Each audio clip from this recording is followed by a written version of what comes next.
November of 2011, the pressure was such that it seemed to me like whatever I am going through in my mind and body, there is nothing more than this in this world. So it's Saturday. I called my school friend, went to his place, took an illegal substance, and we were enjoying the conversation. I was a boy of their age and their background, but somehow I started in a different religion than theirs. In other words, I have joined a religious organization which isn't the normal one, so in this way I was engaged with them. Now the evening settled and the night approached, therefore everyone must separate to get into one's home. My father, mother, and sister were outside the valley. I was with my cousin. He called me saying, "Come home soon. Everyone is worried because you have not yet arrived home."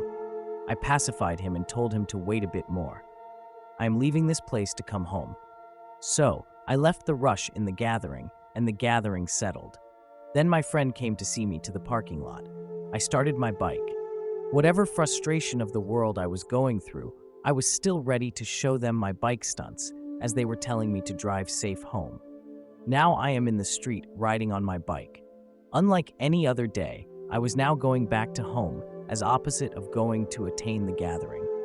This was now a rare happening. This can never be explained and described. However, to give justice to this experience, it was the oneness experience. This experience happened to me in the very moment where I was riding my bike to get to my home. After the experience, I'm still on my gear and accelerator. But by now the oneness experience has happened. So some way or other I reached the gate, but I just could not enter inside the house. Or I could have gone inside, but I could not take inside the bike. I do not know. I had to make the decision because I cannot just stand on the gate. What would other people think? I am totally alone. Then I decided to go to the temple, which was now the part of my routine, somewhat anonymously, because I cannot follow their all regulations, and also because it's only me from my clan doing like that. Then I U-turned the bike.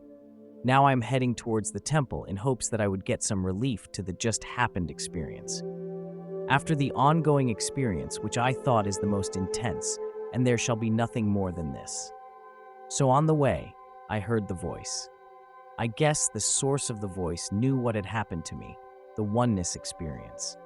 The voice said, "Are you not the one who is desiring to go to Vaikuntha?" Mentally, I affirmed it.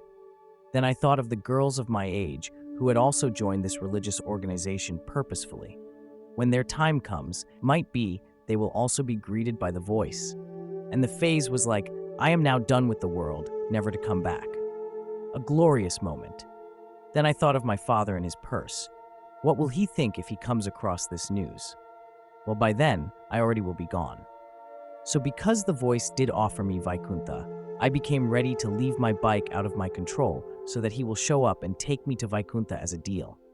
Then slowly, I am lying on my bike, leaving my hands and legs free of action of riding. That is the time when it came to my mind, and I knew that, I will first have to die to get there. Damn, it's already late. Now again, coming in control of bike is not quite possible. Neither did I mind, because I just found that I was too tired riding the vehicle of time. All of a sudden, I find myself lying in the street, wounded, and people gathering all around me. I suspect the accident. I was trying to say this, that, I know nothing, it was due to the way of the voice, but I could not explain this to these people. But might be my attempt did get heard. Then an unearthly man appeared up in the sky beyond the sagging wire. He conversed with me. "You can do it." Not knowing what he meant for me, I tried to do something in that state of life. And here my eyes see beneath my clothes, beneath my skin, the inner parts of the body which my logical mind says there must be organs of my body. But all I see is an unusual white light trying to exit my body, and thus it is searching for the channels, and it is through uterus, and then I am out. Now my awareness didn't stay with the body, but with the fluidic substance which left my body. Then I could see these people who just before were around my presence.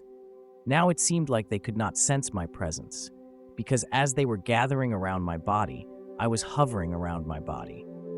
I am now in the fourth dimension of existence, where I supposed no one there could approach, not even police who were running towards the ocean. The nearest people around my physical body were two women, They were chatting with themselves. I, in the fluid appearance, went near one of them, and because I was by now feeling calm and relieved, I asked for her to let's go and have a coffee together. I knew there is a coffee shop nearby, and I also knew that she is in the body, and I am not, so this desire of mine cannot be fulfilled. Soon I wanted to go near my body by crossing the lady. However, a fluid substance like mine pulled me towards a different direction, and there I see the appearance of bright white light. It extended its form as it is encompassing all things around, and I went into it deeper and deeper, like a solvent I dissolve in it. Then I lost the consciousness of me and mine. All was the bright white light. There I felt increasingly fun, happiness, and joy, many different emotions during the time being spent in this white light. Here I lost the concept of time and everything, including the concept of me. Then, as I was coming back from this intense emotion, a sound asked me, "Are you happy?" The voice intensity was such that this was a setting so that I could be happy. I said it's joy more than happiness. Then I again re-entered the bright light, and now I was active like I thought the path of the wind. I went near the guard post where an armed policeman was doing his duty. Based on my past experience, I told him that he will not bother to go around my body and rescue me because he has a duty to do here. There was no point that he listened to what I have to say, like the lady didn't get my coffee proposal, but the wind. Then I found he was looking down the street. There were people running towards the ocean. Might be they wanted to know about the accident and also the condition of my physical body. I went towards my body now with their space. Suddenly I was pulled back, and in the air there became a crevasse. I was passing through the crevasse. At the end was the sagging wire. Since I was not my body, I could pass through the sagging wire untouched, and so did it happen, and I came on the other side of the sagging wire. Here, many aspects of event happened simultaneously. So simultaneously, I got the life review, where I can find myself as a child contemplating death for the first time. Now, here in the air, I am again living that part of my time, and this time, an unearthly wise man is with me, whereas at that moment I was alone.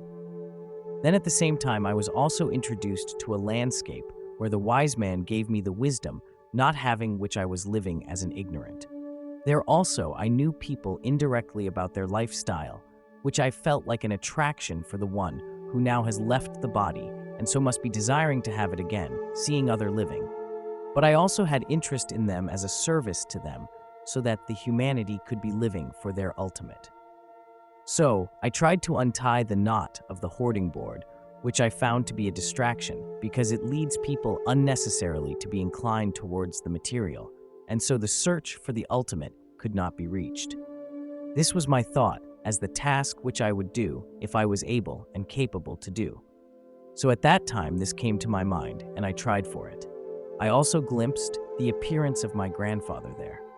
So as I was unknotting the hoarding board, there was a kind of uncomfortable moment for me as I find people's energy was attached there. Their sense of enjoyment was all attached in there. Then I went on the other side of the hoarding board, and there I see the parasites living on human emotion. Soon the wise man again appeared and touched me in my back and led me to the tunnel. I agreed and went through it, but there the wise man didn't come along with me. For a long time I did pass through the tunnel where there was no right, no left, no sights. I was moving through the tunnel. I took so long and I could not sense any destination. It felt like forever. And as I felt it like forever, the fear of death burst in that tunnel. This fear was such that if I would cross over this boundary, I would not be able to return to my physical body again. Then, due to the fear of death, I recalled the initial voice to whom I said, "I want to go to Vaikuntha." Then and there I got my paradigm changed, and I was ready to explain that it is not Vaikuntha where I want to go, but some other realm, which according to scripture is a higher realm than Vaikuntha. Then I departed from the tunnel. The tunnel was going in another direction, and I came out of it to the space above the earth, where I could see the moon very close to me. And on the other side is the earth rotating, taking its own time. The earth was blue. It was the ocean. Having been born and lived in a landlocked country, I had never seen the ocean. But after seeing the ocean, I went towards Earth, not in the direction of space, also not even the moon. Now I was placed on the place where it felt like I was in the top of the world. There, I explained my desire to go to another realm rather than to Vaikuntha. And then I fell in the layers of stage, and as I was passing through these layers, I looked up and found 4 intelligent beings looking at me while I was passing through this layer. After that, I am back in the body. I was in the vehicle on the way to hospital. Thank you for tuning in to today's captivating video. Every story showcased on this channel is either graciously shared by our viewers or carefully curated from the rich archives of ians.org, unless specified otherwise. If you have a personal story you'd love to see featured, don't hesitate to reach out. You can find my email conveniently listed in the video description below. Looking forward to hearing from you.